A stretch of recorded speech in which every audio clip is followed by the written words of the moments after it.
Hey y'all, Dennis here, Muddy Water Search and Recovery, and this is going to be the first of several videos to where I kind of do a recap on all of the cases that we're working on, and we're going to do a handful of different cases on each one of these videos. So this will be the first one. Our cases are in alphabetical order by their first name. That's just how I've got them filed in our filing cabinet. So we're starting with A's. So we're going to start with Abby Lynn Patterson. Abby has been missing since September 5th of 2017 from Lumberton, North Carolina. She is a 20-year-old. She was 20 years old at the time that she went missing. 5'7", 140 pounds, brown hair, and brown eyes. Medical conditions: it is reported that she was addicted to heroin. She spent some time in a Florida drug rehabilitation facility just prior to her disappearance. She was wearing a white shirt and brown shorts. She was last seen in Lumberton, North Carolina at 11:30 a.m. on September 5th, 2017. She said she had to run some errands and would be home in roughly half an hour. She left her home on East 9th Street and walked towards Inglewood Avenue and got into a brown Buick sedan. Authorities later interviewed the driver of the sedan, who was an acquaintance of Abby's, who said that they had dropped her off elsewhere. Abby's mother reported her missing around 6 p.m. that night. In the months prior to her disappearance, 3 women were found dead under unclear circumstances in Lumberton. All 3 were found naked and in various stages of decay, and all 3 of them had struggled with drug addiction, as Abby had, and the cause and circumstances remain unclear. Authorities do not believe that the cases are related, as they say there are few similarities. Abby was visiting her mother after her stay at the rehabilitation center in Florida. She lived in Jacksonville, Florida.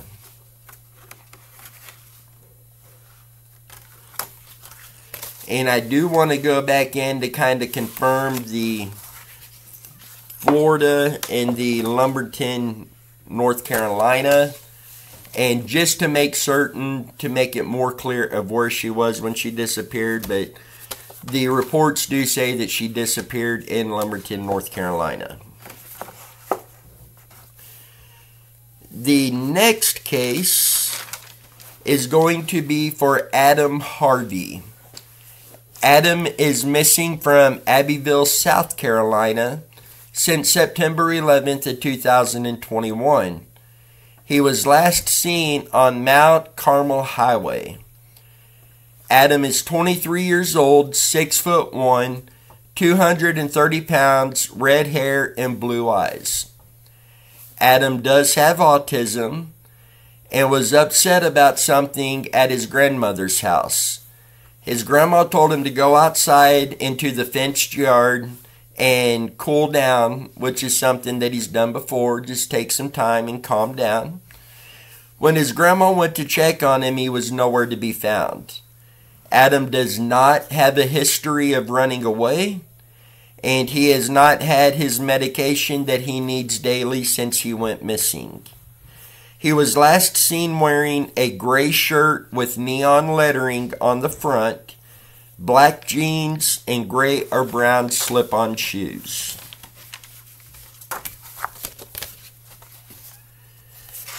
The next case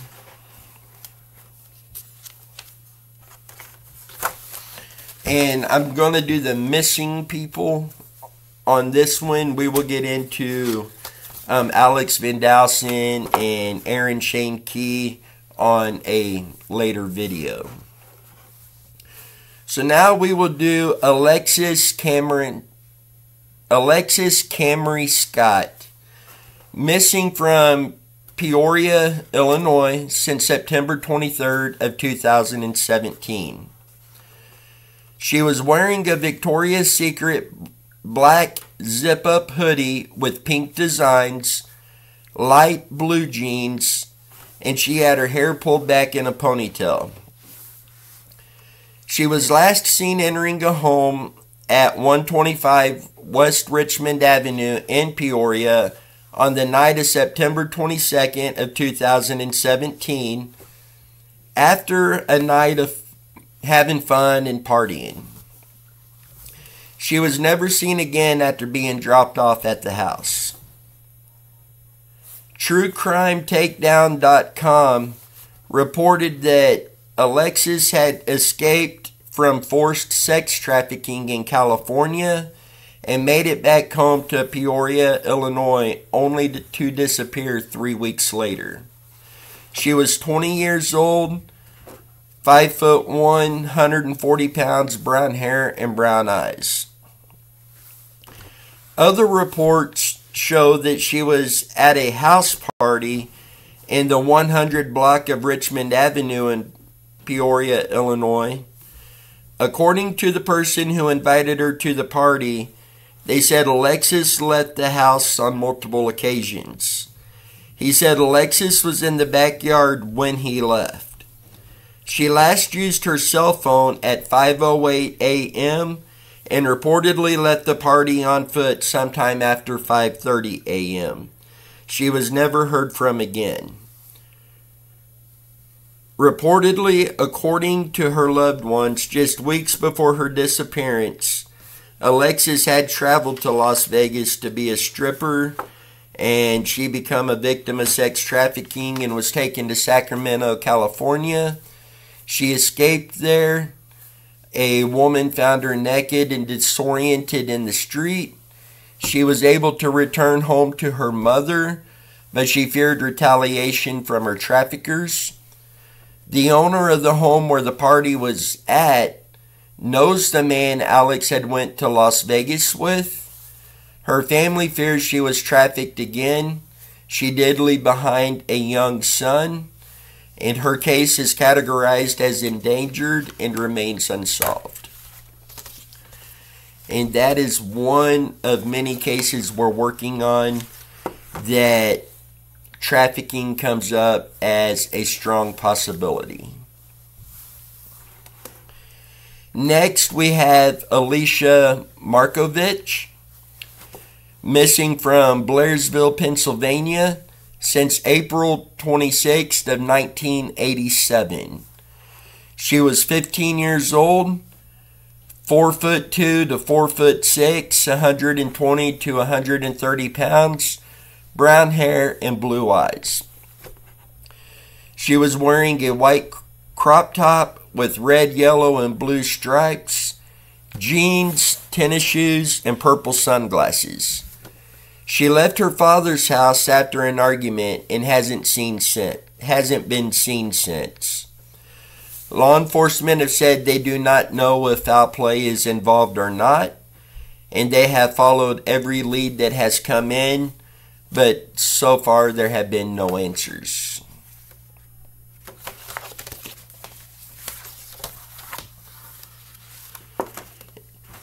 Next, we have Alicia Navarro. She was last seen at her home in Glendale, Arizona, before leaving the house in the early morning hours of September 15th of 2019. She left a note for her parents saying that she would be back. Alicia does have high-functioning autism. She was 14 years old at the time of her disappearance. She was 4'5", 95 pounds. And I haven't seen any new updates on this case, but we will be digging into it to find out more, and we'll update you more on this one, as well as these other ones as well. Next, we have Angel Overstreet. She was last seen May 8th of 2021. She was reported missing on May 23rd out of Huntington, West Virginia. She was 3 months old at the time of her disappearance. Blue eyes, dark-colored hair with a reddish tint, and a strawberry-shaped mark on the back of her neck, like a birthmark. This one, we're going to be doing an update very soon with more updated information than what I've got down here in the file. So we will update you on that very soon. Angela Green. This one I'm probably going to have to do in the coming days as well. There's more information with that case now. Anthony Patrick Sinisgali, and I apologize if I got the last name wrong. Anthony is missing from Celina, Kansas since August 17th of 1987. He was 36 years old at the time of his disappearance. 5'9", 160 pounds, black hair and brown eyes. He was last seen by his family at Jerry Ivy Park in Celina, Kansas. His wife saw him driving east on his way home from work at Beach Aircraft Corporation in Celina. She followed him to the park. He stopped near the restrooms and spoke to her. He was surprised to see her and told her that he was not feeling well. Anthony's wife tried to convince him to let her drive him home, but he refused. She left to go get help from her brother. Excuse me. When she returned to the park, Anthony was gone. His car was still parked by the restrooms, locked with his belongings still inside. He did not show up for work the next day, and he has not been seen since. Anthony's social security number, credit card, and bank accounts have not been used, and he has not contacted any of his family. Anthony was devoted to his 2 children, and it is uncharacteristic of him to leave without warning. He is originally from New York, where his parents, who are Italian immigrants, live. He had been living in Celina, Kansas for about 9 years before disappearing. This is another case that we do have some areas of interest that we do plan to go search. Next, we have Betty Alexander, missing from Sullivan, Missouri, since April 14th of 2019. She was 69 years old at the time that she went missing, 4'11", 145 pounds, dark brown hair with highlights and blue eyes. Her daughter stopped by her house around 4:30 p.m. and the door was locked. She unlocked the door and found Betty wasn't home. She noticed that Meals on Wheels had delivered her meal and it was sitting on the table along with her milk. Betty's glasses were lying on the recliner and her purse was left inside of a closet with her wallet, medications, and state ID still inside. She quickly contacted the Sullivan Police Department. The Sullivan Fire Department deployed to help search the area. Days and weeks continued to pass with volunteers, search and rescue teams, firefighters, law enforcement, and canine teams continued to search for Betty, and they did not find her. And this is another one that we've got some areas of interest we plan to search, and we're continuing looking into this. There is a Facebook page called Bring Betty Home, and I recommend checking that Facebook page out. Next, we have Betty Hayes, missing from Paris, Missouri. since December 20th of 2021. Betty is 88 years old when she went missing, 5'2", 86 pounds, gray hair, and blue eyes. She went missing around 9:30 p.m. She was last seen on Route C in Holiday, Missouri. Her vehicles are still at her home, and she's not expected to be traveling in a personal vehicle. Betty does suffer from dementia. She was known to be wearing a dark stocking hat, a dark coat that was possibly black, and we are still looking at areas of interest on that case, and we'll be going out to do some searches there as well. Billy Bob and Mary Lou Black. I know you've heard us talk about them with an upcoming sonar search. They went missing September 11th of 2009. And they are missing out of Atchison, Kansas. Driving a 1990 Honda Civic, light blue four-door.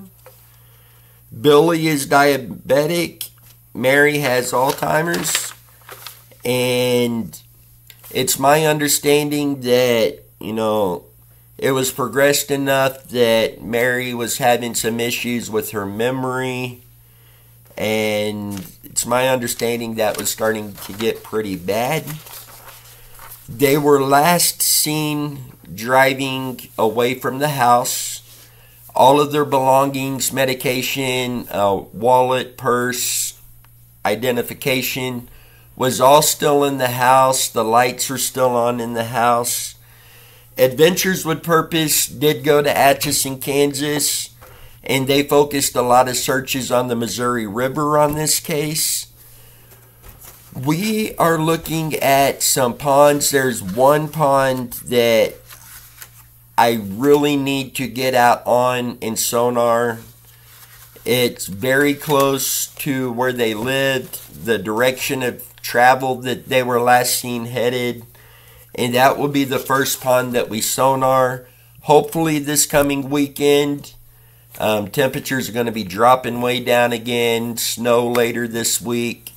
So hopefully we can make it out this coming weekend. If not, then hopefully the weekend after, or even one evening after I get off of work. This is about a 40-45 minute drive for us to the pond that we need to sonar. So hopefully we get out there this coming weekend, and we will keep you guys updated on that. Next we have Brooklyn Newell. 14 years old, 5'5", 120 pounds, blonde hair and hazel eyes. Excuse me. She's been missing since June 25th of 2021. Missing from Topeka, Kansas. And we've got very, very little information on this case. And we are continuing to look into that. And we'll keep you updated once we get more information on that. Bruce Jacobs. Bruce Wayne Jacobs, a.k.a. Batman, was 52 years old when he went missing, 6 foot tall, 170 pounds, blue eyes, and sandy blonde hair. He walks with a limp on his left side. He's been missing since June 16th of 2020 out of Choctaw, Oklahoma. He left his campsite at Lake Arcadia on the morning of June 16, 2020. His Ford F-250 truck was recovered later that morning on the railroad tracks near Indian Meriden Road in Choctaw, Oklahoma. And Bruce has not been seen since. We will be going to Oklahoma soon as we can. And this is one of the cases we will be doing some searches on. Thanks to one of the viewers reaching out, we kind of have a pretty large area of interest that we feel needs to be searched in this case. So at some point we will be making it down to Oklahoma, and that's one of the cases we will be searching on. Another case we've got very little information on is Carlos Gabriel Garcia, missing from Kansas City, Kansas since August 10th of 2017. He was 17 years old at the time, 5'6", 150 pounds, brown hair, and brown eyes. Now, several of these cases, especially the younger people, a lot of these have been classified by law enforcement as missing, endangered, runaway. I don't like putting the runaway classification to these cases. I feel that limits the investigations. I fully understand why law enforcement does it the way they do, and I'm not knocking them in any way on that. Just me personally, when it's classified as a runaway, that's going to keep it more local. As we mentioned again last night in the live feed, there was a case of a young girl in Texas who went missing, and it was classified as missing, endangered, runaway. She was later found in the state of Kansas where she was being trafficked. And being with that classification, it keeps everything local. It took a while for word of her missing to spread out far enough, and eventually word got out. Somebody seen her, she was rescued. But that's why we don't like putting that classification on some of these cases. And many of these cases we do have very little information on at the moment. Carrie Lynn Collins being one of those. She's missing from Waynesville, Missouri since September 16th, 2018. 56 years old at the time of her disappearance, brown hair and brown eyes. Now, Waynesville is not very far from where I'm from. I moved up here from Lebanon, Missouri. And we will be going down to visit with my family this year. While we're there, this is one of the cases we're going to go out and do some searches on. We got a case out of Camdenton we will be getting to. I think that one will be in the next video. But we do have several cases down there we will be doing searches on.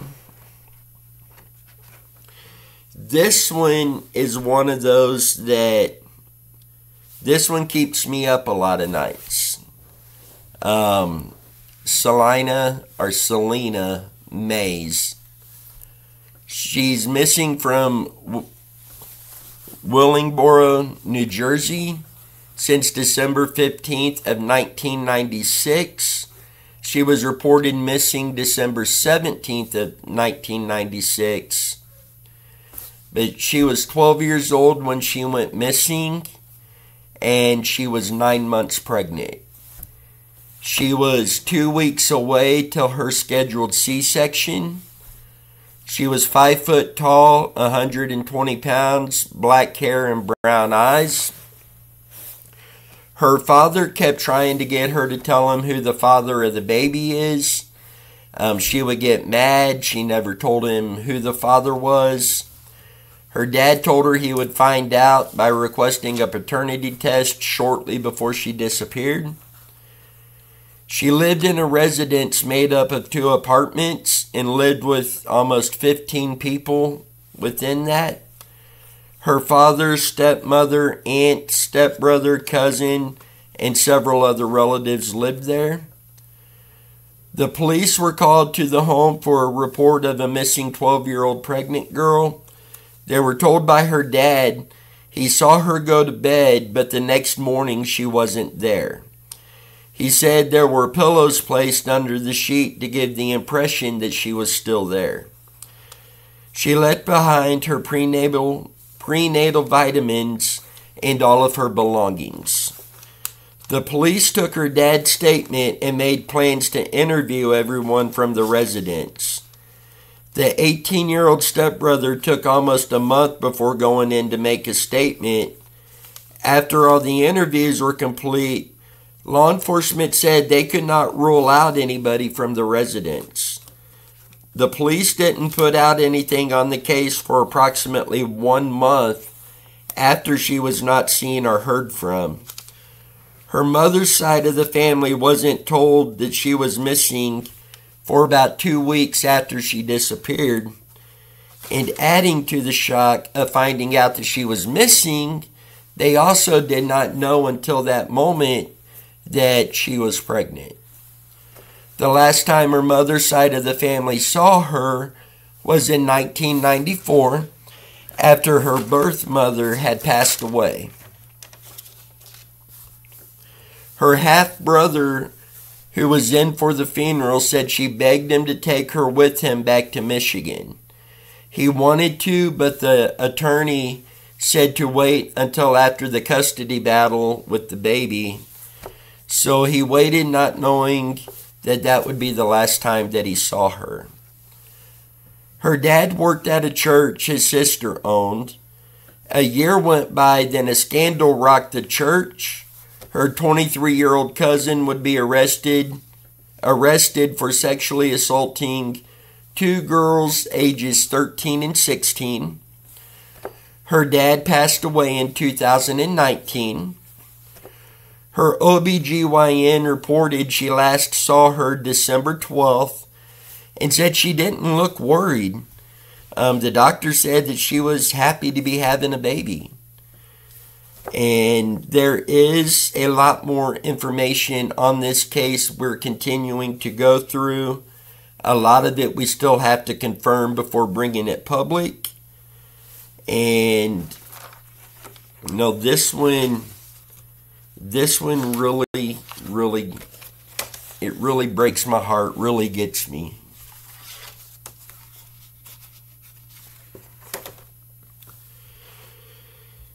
The next case is Chance Engelbert, missing since July 6th of 2019. Last seen leaving Overstreet or 0 Street in Goring, Nebraska around 7:30 p.m. on Saturday, July 6, 2019. 25 years old when he went missing, 5'10", 195 pounds, brown hair and hazel eyes. He was last seen wearing a short-sleeved Wrangler shirt, Wrangler jeans, Roper boots, and a black and white trucker-style cap. His cell phone, last pinged in the vicinity of the WTT truck stop around 10 p.m. This case, again, we're continuing to dig into. I mentioned we're going to be going to Nebraska and doing some searches on a few different cases. And Chance Engelbert is one of those cases we're going to be doing some searches on. And please bear with me, my voice is starting to give out on me just a bit. Next we have Chip Michael Campbell. Chip is missing from Milton, Florida since March 8th of 2016. He was last seen at the Circle K across from the Milton High School.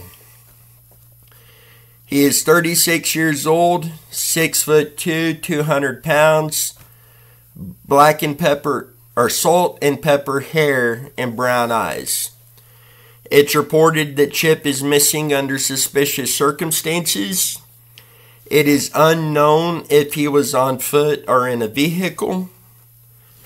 They've asked for people that are hiking, hunting, etc. to be on the lookout for any signs or evidence of anything related to this case, and ask that if you do see something, please do not disturb anything that may be of interest note the location and contact law enforcement.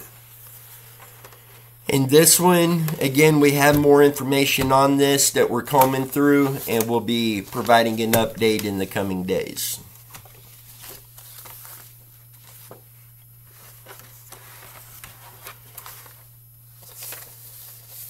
This one, we're still going through a lot of information on these.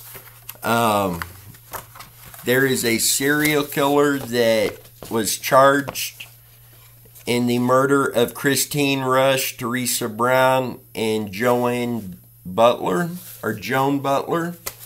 And we will be doing another video on them here in the coming days as well. We have so many videos coming up.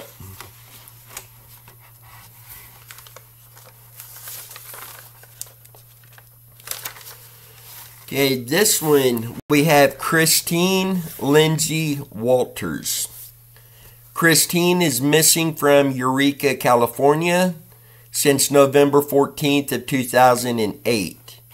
She was 23 years old when she went missing, 5'2" to 5'4", 100 to 115 pounds. She has either blonde or red hair and blue eyes.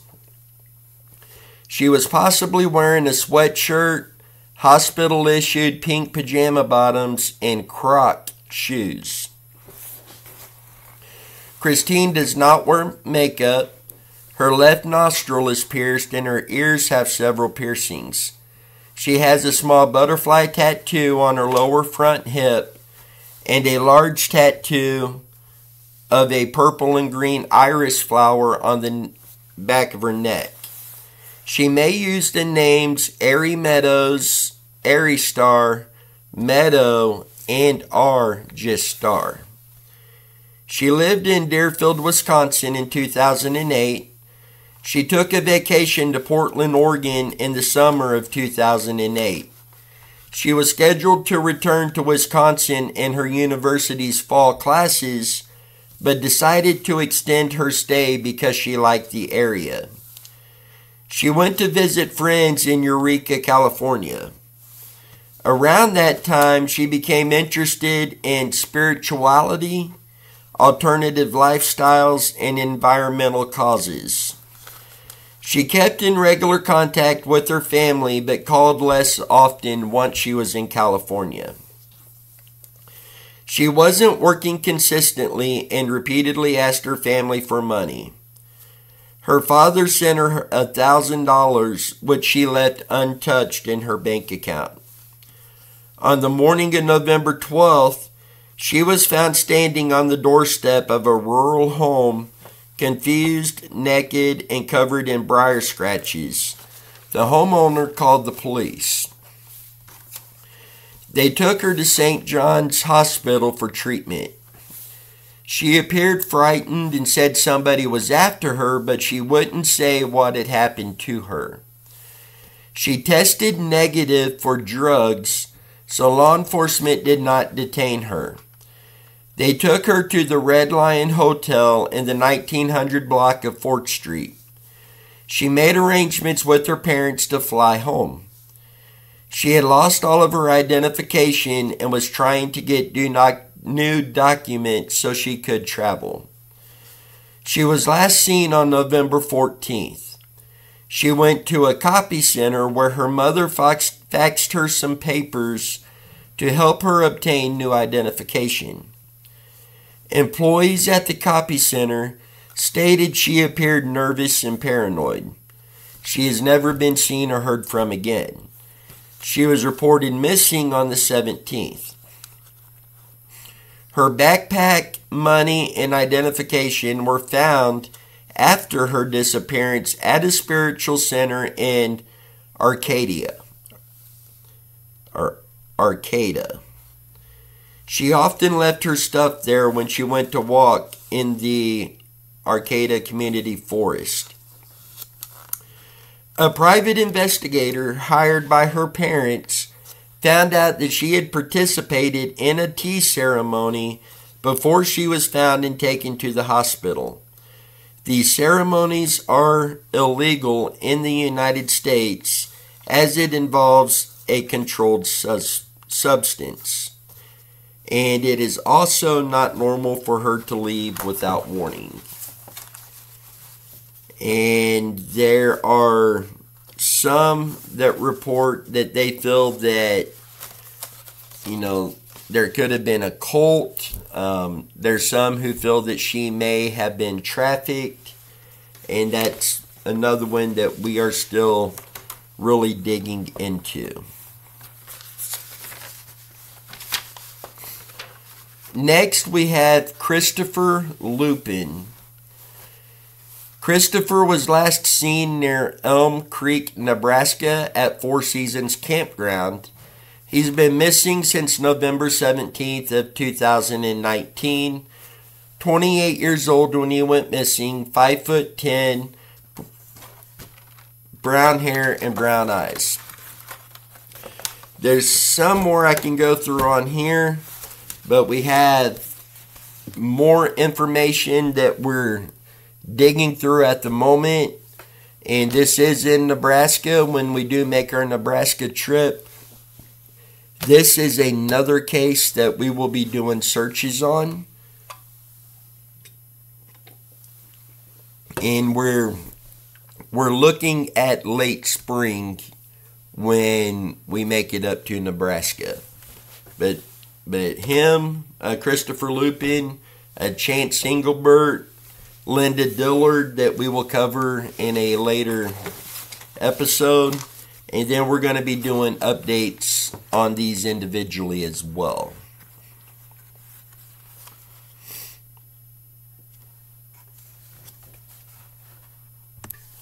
And this one is Christopher Tompkins, missing out of Georgia since 2002. I had some more information come in just, I believe it was yesterday. So I'm going to go through that information and confirm some of that first, and then we will cover him in one of the other videos as well. And I'm going to go ahead and end these for now. That was several cases. We've got a whole lot more to go.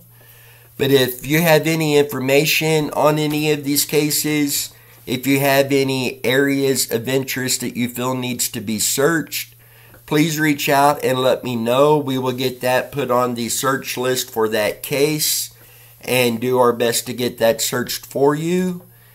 And if any of these cases, if you would like to see us do one of our open discussion live feeds and cover that case, please let me know and we will do that as well. We've been doing the open discussion on Randy Leach after our weekly live feeds every Sunday evening, 7:30 p.m. Central Time. And Saturday evenings at 8 p.m. we've been doing, or this last Saturday we done a Summer Wells open discussion live feed. We will be doing those almost randomly. I mean, Saturday nights, a lot of times we will be doing those unless we're out on a search or we're doing something family related, etc. But we'll be doing a lot of those on Saturday nights. And then through the week, we'll pop in with some of those. But we will be trying to give you a 24 to 48 hour heads up on when we're going to do those. But if you want us to do an open discussion on one of these, comment, message me. My cell phone, my email is always down in the video descriptions. Let me know and we will get that going. So with that, we will get at least one more of these videos out this week. Then, as I said, our live feeds. With that, you guys stay safe, and we'll catch you down the road.